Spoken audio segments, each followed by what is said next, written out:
Security situation defence minister ഇപ്പോഴും analyse ചെയ്തുകൊണ്ടിരിക്കുകയാണ് എന്നാണ് മനസ്സിലാക്കുന്നത്. സേനാ വിഭാഗങ്ങളുടെ ചീഫുമാരും പ്രതിരോധ മന്ത്രിയും തമ്മിൽ ആശയവിനിമയം നടത്തുന്നു. അതേസമയം തന്നെ വിദേശകാര്യമന്ത്രി തിരിച്ചടിക്ക് ശക്തമായ മറുപടി നൽകും എന്ന കാര്യം കൂടി സൂചിപ്പിക്കുകയാണ്. മിഥുൻ, രേണുക, പാകിസ്ഥാന്റെ ഹൃദയഭാഗത്ത് തന്നെ ഇപ്പോൾ ഇന്ത്യ തിരിച്ചടിച്ചിരിക്കുന്നു എന്നുള്ളതാണ്. എയർ ഡിഫൻസ് ഇന്ത്യ പൂർണ്ണമായും തകർത്തിരിക്കുന്നു. ലാഹോറിൽ നിന്ന് ഒരു മുന്നറിയിപ്പ് എന്ന രീതിയിൽ ആദ്യ ഡ്രോൺ ആക്രമണം ഉണ്ടായിരുന്നു. ആ ഡ്രോൺ ആക്രമണത്തിന് ശേഷം വീണ്ടും പാകിസ്ഥാന്റെ പ്രകോപനം അതിശക്തമായ തിരിച്ചടി ഇന്ത്യയുടെ ഭാഗത്തുനിന്നും ഉണ്ടായിരിക്കുന്നു എന്നുള്ളത് തന്നെയാണ്. പാകിസ്ഥാന്റെ ഹൃദയഭാഗത്ത് തന്നെ ആക്രമണം നടത്തിക്കൊണ്ട് ഇന്ത്യൻ സേന ഉയരുന്ന കാഴ്ച, അത്തരത്തിലുള്ള വിവരങ്ങൾ ഇപ്പോൾ പുറത്തുവരുന്നു. ലാഹോറിന് പിന്നാലെ ഇസ്ലാമാബാദിലും ഒപ്പം തന്നെ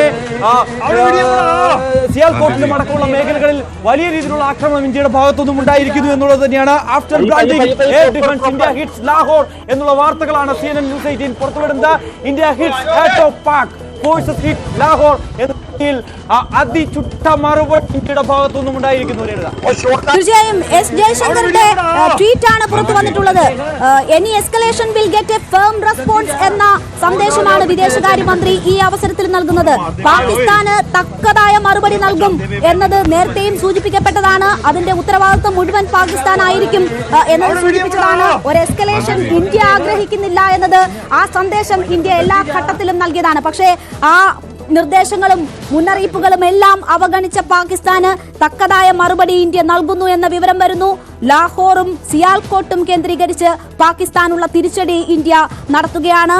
പാക് പഞ്ചാബിൽ എയർബോൺ സിസ്റ്റം തകർത്തിരിക്കുന്നു പാകിസ്ഥാന്റെ എന്ന വിവരം കൂടി വരുന്നു. കനത്ത തിരിച്ചടിക്ക് ഇന്ത്യ തയ്യാറെടുക്കുന്നു എന്ന വിവരങ്ങൾ തന്നെയാണ് ഈ മണിക്കൂറിൽ വരുന്നത്. നമ്മളിപ്പോൾ ദൃശ്യങ്ങളിൽ കാണുന്നത് നേരത്തെ ജയ്സാൽമീറിലും മറ്റും നടന്ന മിസൈൽ ആക്രമണ ശ്രമങ്ങളാണ്. അതിനെ ഇന്ത്യൻ വ്യോമ പ്രതിരോധ സംവിധാനം തകർത്തിട്ടതിന്റെ ദൃശ്യങ്ങൾ കൂടിയാണ് കാണുന്നത്. മണിക്കൂറുകൾ നീണ്ടുനിന്ന പാക് ആക്രമണ ശ്രമങ്ങളെ എല്ലാം തന്നെ ചെറുക്കാൻ ഇന്ത്യക്കായിരിക്കുന്നു. അത് സാധാരണക്കാരെ ലക്ഷ്യമിട്ട് നടന്ന ആക്രമണങ്ങളാണ്. ഇന്ത്യൻ മിലിറ്ററി കേന്ദ്രങ്ങൾ ലക്ഷ്യമിട്ട് നടന്ന ആക്രമണങ്ങളാണ്. പക്ഷേ ആ ആക്രമണങ്ങളെ ഒക്കെ ചെറുക്കാൻ ഇന്ത്യക്കായിരിക്കുന്നു. അതിനുശേഷം പാകിസ്ഥാനുള്ള തിരിച്ചടി ഇന്ത്യ ആരംഭിച്ചിരിക്കുകയാണ്.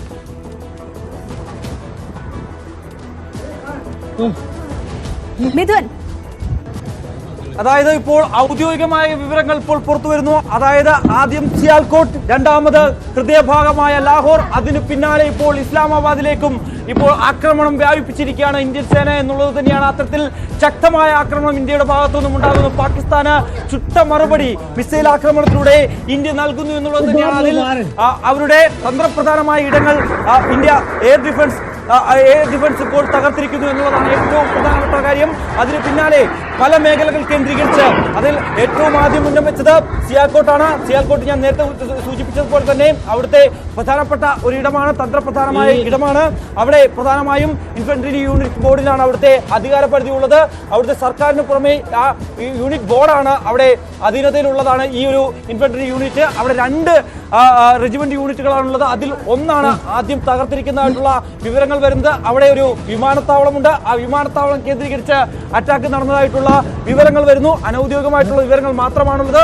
അതിന് പിന്നാലെ പാകിസ്ഥാന്റെ ഹൃദയഭാഗമായ ലാഹോറിലേക്ക് ഇന്ത്യയുടെ സൈന്യം ആക്രമണം നടത്തുന്നതായിട്ടുള്ള നിർണായകമായ വിവരം വരുന്നു. ഒപ്പം തന്നെ ഇസ്ലാമാബാദിലേക്കും ആക്രമണം വ്യാപിപ്പിച്ചിരിക്കുന്നു ഇന്ത്യ.